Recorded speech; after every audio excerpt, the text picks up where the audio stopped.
ഈ ചാപ്റ്ററിനകത്ത് ട്രിക്കി എന്ന് പറയുന്ന ഒരു സ്മോൾ ഡോഗ് എങ്ങനെയാണ് ഒരു വെറ്റിനറി സർജൻ്റെ സഹായത്തോടു കൂടി അവൻ്റെ ആ ഒരു ഇൽനെസ്സിൽ നിന്നും പുറത്തേക്ക് വന്നതെന്നാണ് ഈ ചാപ്റ്ററിൽ ഈ സ്റ്റോറിയിൽ നമ്മൾ നോക്കാൻ പോകുന്നത്. അപ്പോൾ ഈ സ്റ്റോറി എഴുതിയിരിക്കുന്നത് ജെയിംസ് ഹെറിയട്ടാണ്. നമുക്ക് ചാപ്റ്ററിലേക്ക് നോക്കാം. ഈ ചാപ്റ്ററിൽ 3 ക്യാരക്ടേഴ്സാണ് പ്രധാനമായിട്ടുള്ളത്. മിസ്സിസ് ഹംഫ്രി, അതായത് ട്രിക്കിയുടെ ഓണർ, പിന്നെ ഹെറിയട്ട് ആ ഒരു സർജനായിട്ട്, വെറ്റിനറി സർജനായിട്ട് വരുന്ന ആൾ. മൂന്നാമത്തെ ക്യാരക്ടർ എന്ന് പറയുന്നത് ട്രിക്കി തന്നെയാണ്. അപ്പോൾ നമുക്ക് സ്റ്റോറിയിലേക്ക് നോക്കാം. I was really worried about Tricky this time. I had pulled up my car when I saw him in the street with his mistress, and I was shocked at his appearance. He had become hugely fat, like a bloated sausage, with a leg at each corner. His eyes, bloodshot and rheumy, stared straight ahead, and his tongue lolled from his nose. അപ്പോൾ എന്താണ് നമ്മുടെ ഈ narrator എന്ന് പറയുന്നത്, എനിക്ക് കഥ പറഞ്ഞു തരുന്ന ആൾ ഹെറിയട്ടാണ്, ആ വെറ്റിനറി സർജനാണ്. അദ്ദേഹം പറയുകയാണ്, അദ്ദേഹം ഇങ്ങനെ റോഡിൽ കൂടെ കാറിൽ പോയപ്പോൾ ട്രിക്കിയും അവൻ്റെ മിസ്ട്രസും അവൻ്റെ ഓണറും റോഡിൻ്റെ സൈഡിൽ നിൽക്കുന്നുണ്ട്. ട്രിക്കിയെ കണ്ടപ്പോൾ തന്നെ അദ്ദേഹത്തിന് വളരെ വറീഡായിട്ടാണ് അദ്ദേഹത്തിന് തോന്നിയത്. കാരണം എന്ന് വെച്ചാൽ ട്രിക്കി വളരെ ഫാറ്റ്, അല്ലെങ്കിൽ ഒരുപാട് തടിച്ച് അങ്ങനെ നിൽക്കുകയാണ് ട്രിക്കി. അപ്പോൾ തന്നെ അദ്ദേഹം കാറ് നിർത്തിയിട്ട് പുറത്തേക്ക് ഇറങ്ങുകയാണ്. Mrs Humphrey hastened to explain. He was so listless, Mr. Harriet. He seemed to have no energy. I thought he must be suffering from malnutrition, so I have been giving him some little extras between meals to build him up, some malt and cod liver oil, and a bowl of Horlicks at night to make him sleep. Nothing much really. അപ്പോൾ Mrs Humphrey, അതായത് ട്രിക്കിയുടെ owner പറയുകയാണ്, എന്താണ് mister ഹെറിയറ്റ്, ട്രിക്കിക്ക് ഇപ്പോൾ ഒട്ടും energy ഇല്ലാത്ത കണക്കാണ് തോന്നുന്നത്. എനിക്ക് തോന്നിയിരുന്നത് അവന് മാൽന്യൂട്രീഷൻ ആയിരുന്നു എന്നാണ്. അതുകൊണ്ട് ഞാൻ എന്ത് ചെയ്തു, കുറച്ചുകൂടെ ഭക്ഷണമൊക്കെ കൊടുത്തു എന്നൊക്കെ പറയുകയാണ്. And did you cut down on the sweet things as I told you? അപ്പോൾ ഡോക്ടർ ചോദിക്കുകയാണ്, അല്ലെങ്കിൽ വെറ്റിനറി സർജൻ ചോദിക്കുകയാണ്, ഞാൻ പറഞ്ഞതുപോലെ നിങ്ങൾ ട്രിക്കിക്ക് കൊടുക്കുന്ന ഫുഡിൽ നിന്നും സ്വീറ്റ് അല്ലെങ്കിൽ മധുരമുള്ള ഫുഡൊക്കെ ഒഴിവാക്കിയിരുന്നു. Oh, I did for a bit, but he seemed to be so weak I had to relent. He does love cream cakes and chocolate, so I can't bear to refuse him. ഞാൻ കുറച്ചൊക്കെ avoid ചെയ്ത് നോക്കി, പക്ഷേ ആ സമയത്ത് അവൻ ഒരുപാട് വീക്കായിട്ട് എനിക്ക് തോന്നി. അതുകൊണ്ട് ട്രിക്കിക്കും ക്രീം കേക്ക്സും ചോക്ലേറ്റ്സും ഒക്കെ ഒരുപാട് ഇഷ്ടമാണ്. അതുകൊണ്ട് എനിക്ക് റെഫ്യൂസ് ചെയ്യാൻ പറ്റില്ല, ഞാൻ വീണ്ടും കൊടുത്തു. I looked down again at the little dog. That was the trouble. Tricky's only fault was greed. He had never been known to refuse food. He would tackle a meal at any hour of the day or night. And I wondered about all the things Mrs. Humphrey hadn't mentioned. അപ്പോൾ എന്ത് ചെയ്തു, ഇദ്ദേഹം ആ ഡോഗിൻ്റെ നേർക്കൊന്ന് നോക്കിയാണ്. അത് തന്നെയാണ് പ്രശ്നം. ഈ ട്രിക്കിയുടെ പ്രധാന പ്രശ്നം എന്ന് വെച്ചാൽ അവൻ്റെ ഗ്രീഡാണ്, അവൻ്റെ ആഹാരത്തിനോടുള്ള അമിതമായ ആഗ്രഹമാണ്. എപ്പോൾ കിട്ടിയാലും ആഹാരം കിട്ടിയാലും അവൻ കഴിക്കും. രാത്രിയാണോ പകലാണെന്നൊന്നും നോക്കത്തില്ല എന്നാണ്. അത് തന്നെയാണ് അവൻ്റെ ഈ പ്രശ്നത്തിന് കാരണമെന്നാണ് ഹെറിയറ്റ് വിചാരിക്കുന്നത്. Are you giving him plenty of exercise? അപ്പോൾ വീണ്ടും ഹെറിയറ്റ് ചോദിക്കുകയാണ്, അവന് നിങ്ങൾ എക്സസൈസൊക്കെ ചെയ്യിക്കാറുണ്ടോ അവനെ കൊണ്ട്? Well, he has his little walks with me as you can see, but Hodkin, the gardener, has been down with lumbago, so there has been no ring throwing lately.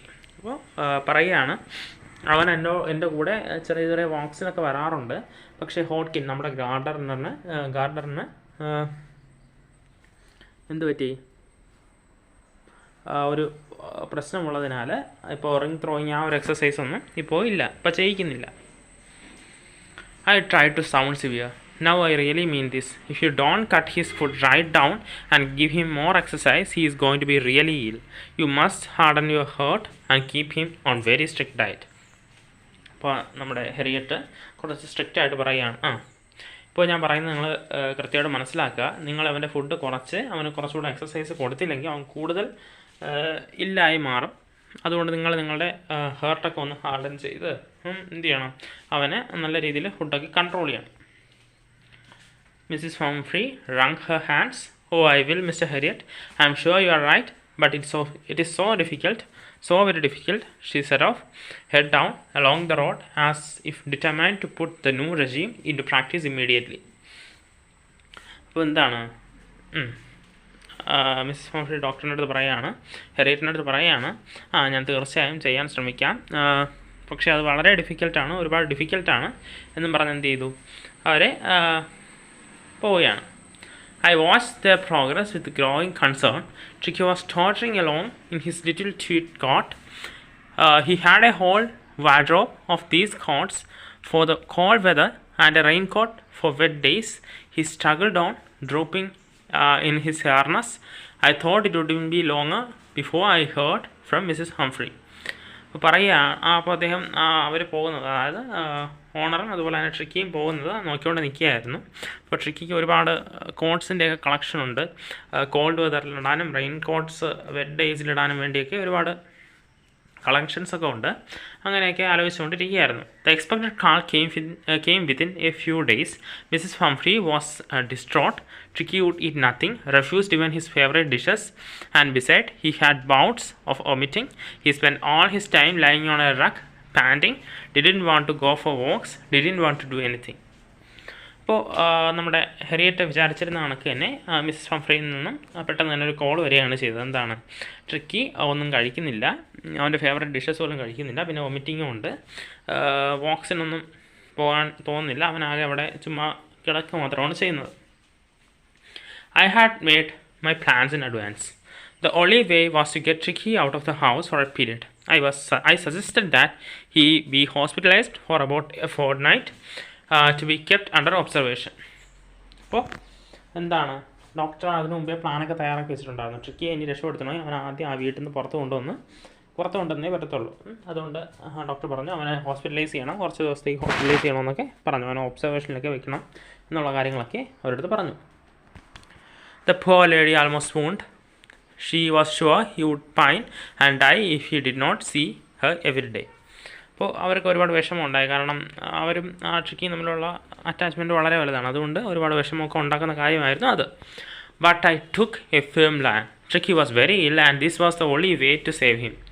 In fact, I thought it best to take him without delay, and followed by Mrs. Humphrey's wailings, I marched out to the car, carrying the little dog wrapped in a blanket. എന്താണ്, പക്ഷേ നമ്മുടെ ഹെരിയറ്റ് ഒരു strict line തന്നെ എടുത്തു. ഇങ്ങനെ ചെയ്തില്ലെങ്കിൽ tricky തീർച്ചയായിട്ടും മരിക്കുമെന്നും അവനെ സേവ് ചെയ്യാനുള്ള ഒരേ ഒരു വഴിയെന്ന് പറയുന്നത് ഹോസ്പിറ്റലൈസ് ചെയ്യാവുന്നതൊക്കെയാണെന്നും പറഞ്ഞു. എന്നിട്ട് അവനെ എന്ത് ചെയ്തു, ഒരു ബ്ലാങ്കറ്റിലെടുത്ത് കാറിനകത്തേക്ക് കയറി. The entire staff was roused and maids rushed in and out, bringing his day bed, his night bed, favorite cushion, toys and rubber rings, breakfast bowl, lunch bowl, supper bowl. Realizing that my car would never hold all the stuff, I started to drive away as I moved off. Mrs. Humphrey, with a desperate cry, threw an armful of little cords through the window. I took it in the mirror. Before I turned the corner of the drive, everybody was in tears.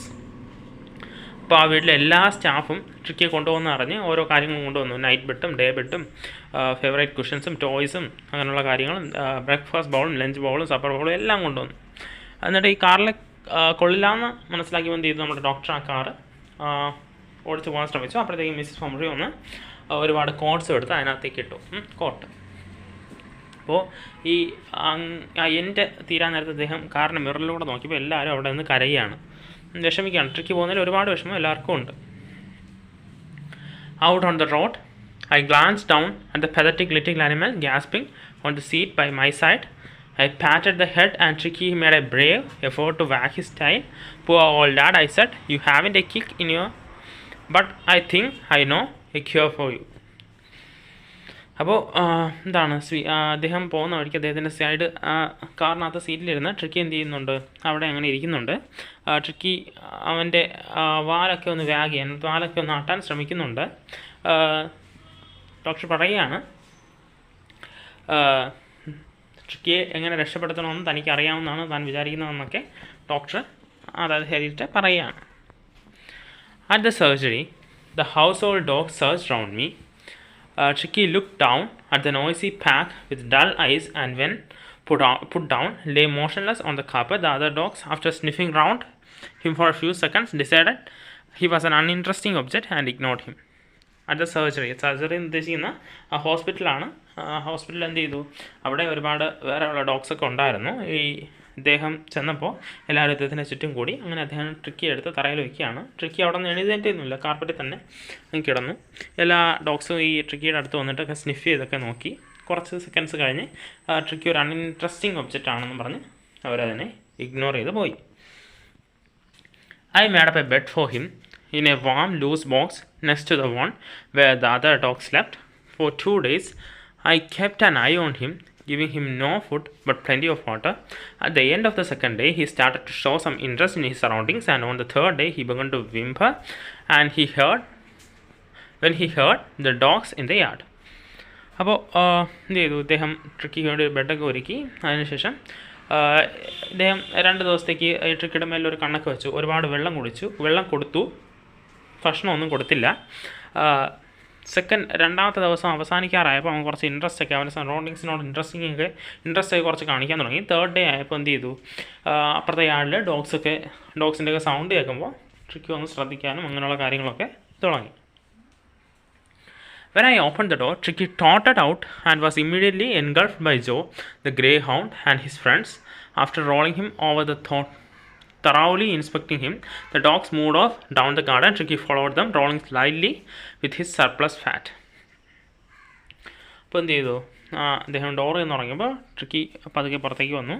അപ്പോൾ ആ ട്രിക്കിനെ ചുറ്റും ബാക്കിയുള്ള ഡോഗ്സൊക്കെ ഇങ്ങനെ കൂടി, എന്നിട്ട് അവർ താഴേക്ക് പോയപ്പോൾ tricky അവൻ്റെ ഒരുപാട് ഫാറ്റിയാണ് ഇപ്പോൾ ട്രിക്കി. ആ ഫാറ്റും കൊണ്ട് ട്രിക്കിയും ആ ഡോഗ്സിൻ്റെ പിറകെ പോയി. Later that day, I was present at feeding time. I watched while Tristan slopped the food into the bowls. There was the usual headlong rush, followed by the sounds of high-speed eating.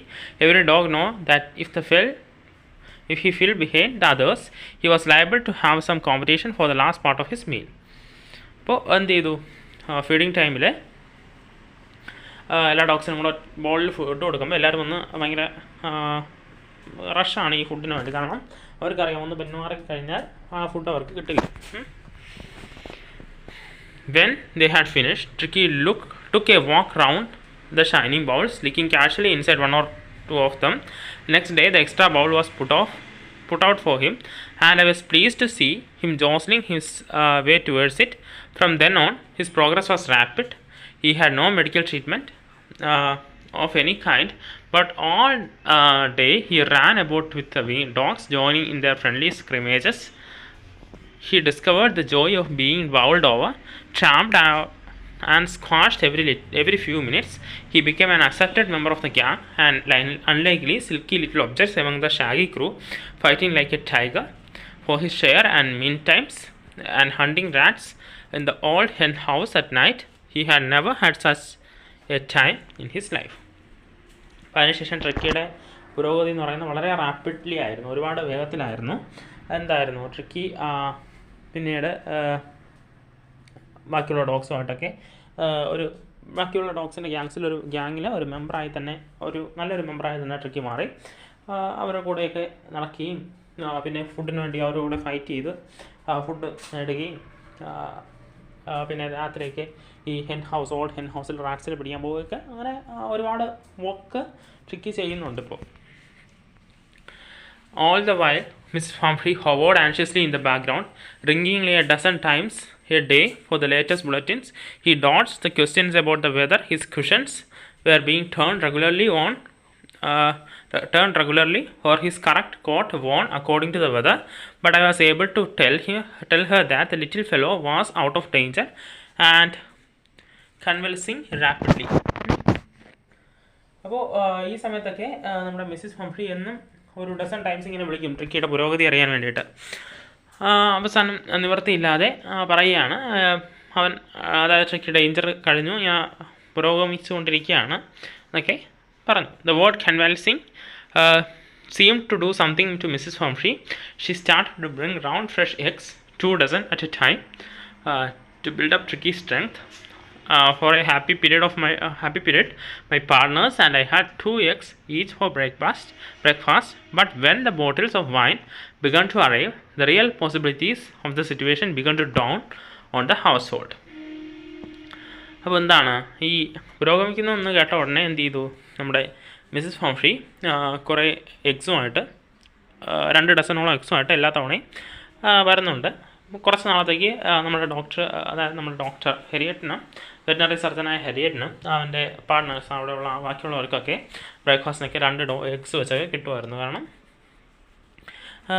ട്രിക്കിക്ക് കൊടുക്കാൻ പറ്റത്തില്ല. ട്രിക്കിക്ക് surplus ഫാറ്റാണ്. അവൻ എങ്ങനെയെങ്കിലും ആ fat കുറച്ചുകൊണ്ട് വരുമ്പോഴാണ് ഈ Mrs Humphrey വീണ്ടും എഗ്സൊക്കെ കൊണ്ടുവരുന്നത്. അത് കഴിഞ്ഞിട്ട് കുറച്ച് നാൾ കഴിഞ്ഞപ്പോൾ എന്താണ് വൈനും കൊണ്ടുവന്ന് കൊടുക്കാൻ തുടങ്ങി. It was to enrich Tricky's blood. Lunch became a ceremonial occasion with 2 glasses of wine before and several during the meal. We could hardly believe it when the brandy came to put a final edge on Tricky's constitution. For a few nights, the fine spirit was rolled around, inhaled and reverently drunk. Wine കൊണ്ടുവന്നപ്പോൾ ഈ ഇടയ്ക്കിടയ്ക്കൊക്കെ ഇവർക്ക് വൈനും കുടിക്കേണ്ടി വന്നു. അത് കഴിഞ്ഞിട്ട് എന്ത് ചെയ്തു, ഇവർക്ക് വേണ്ടി ബ്രാൻഡി കൊണ്ടുവന്നു. അപ്പോൾ മിക്ക രാത്രിയും അവർ ഡ്രങ്ക്ഡ് ആയിരുന്നു ഈ സർജനും ബാക്കിയുള്ളവർ. കാരണം എന്ന് വെച്ചാൽ ഇതൊന്നും ട്രിക്കി കൊടുക്കാൻ പറ്റത്തില്ല. They were days of deep content, starting well with the extra egg in the morning, improved and sustained by the midday wine, and finishing luxuriously round the fire with the brandy. അപ്പോൾ ആ ദിവസം എന്താണ്, രാവിലെ eggs വന്നിട്ട് തുടങ്ങി, ഉച്ചയ്ക്ക് mid day വൈനും അതിനുശേഷം രാത്രിക്ക് ബ്രാൻഡി, അങ്ങനെയുള്ള ഒരു കോംബോ ആയിരുന്നു ഇവർക്ക് കിട്ടിക്കൊണ്ടിരുന്നത്. It was a temptation to keep Tricky on as a permanent guest, but I know Mrs. Humphrey was suffering, and after a fortnight felt compelled to phone and tell her that the little dog had recovered and was awaiting collection. അപ്പോൾ ഇങ്ങനെയൊക്കെ കൊണ്ട് ട്രിക്കിയെ എല്ലാ കാലത്തേക്കും ഗസ്റ്റായിട്ട് വെച്ചാൽ കൊള്ളാമെന്നൊക്കെ ഇവർക്കുണ്ട്. പക്ഷേ miss ഹംഫ്രിയുടെ വിഷമം മനസ്സിലാക്കി എന്ത് ചെയ്തു, വിളിച്ച് പറയുകയാണ് ട്രിക്കി ഓക്കെയാണ്, അവനെ ഇനി തിരിച്ചു കൊണ്ടുപോകാൻ വേണ്ടി വെയിറ്റ് ചെയ്യണമെന്ന് പറഞ്ഞു. Within minutes, about 30 feet of gleaming black metal drew up outside the surgery.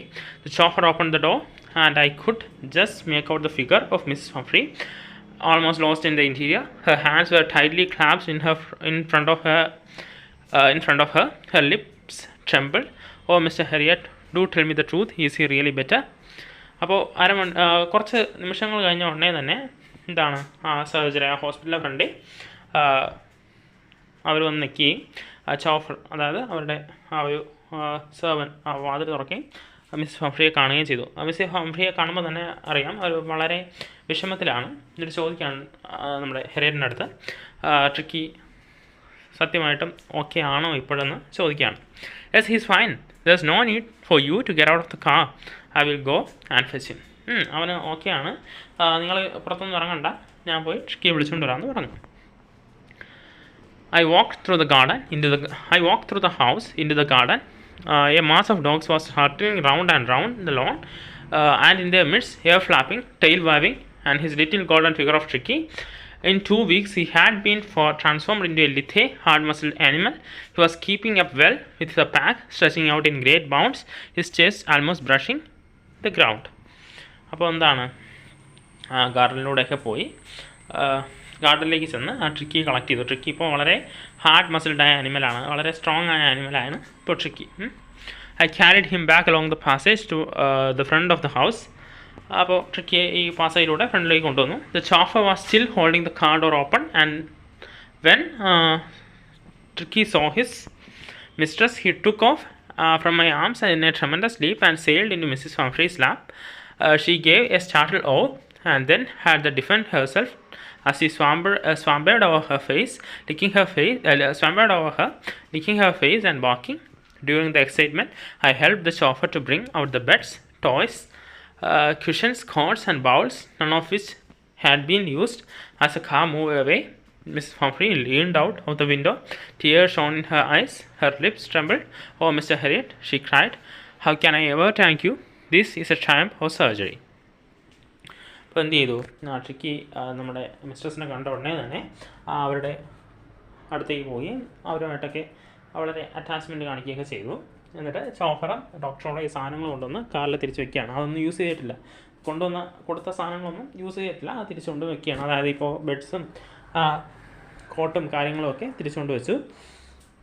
എന്നിട്ട് പോകുന്ന വഴിക്ക് ആ വിൻഡോയിൽ കൂടി മിസ്സസ് ഹംഫ്രി കരഞ്ഞുകൊണ്ട് പറയുകയാണ്, എങ്ങനെ താങ്ക് യു പറയണമെന്നറിയില്ല, ഇത് സർജറിയുടെ ഒരു വിജയമാണ്. സർജറി എന്ന് ഉദ്ദേശിക്കുന്നത് ഈ വെറ്റിനറി ഹോസ്പിറ്റലിൻ്റെ ഒരു വിജയമാണ്.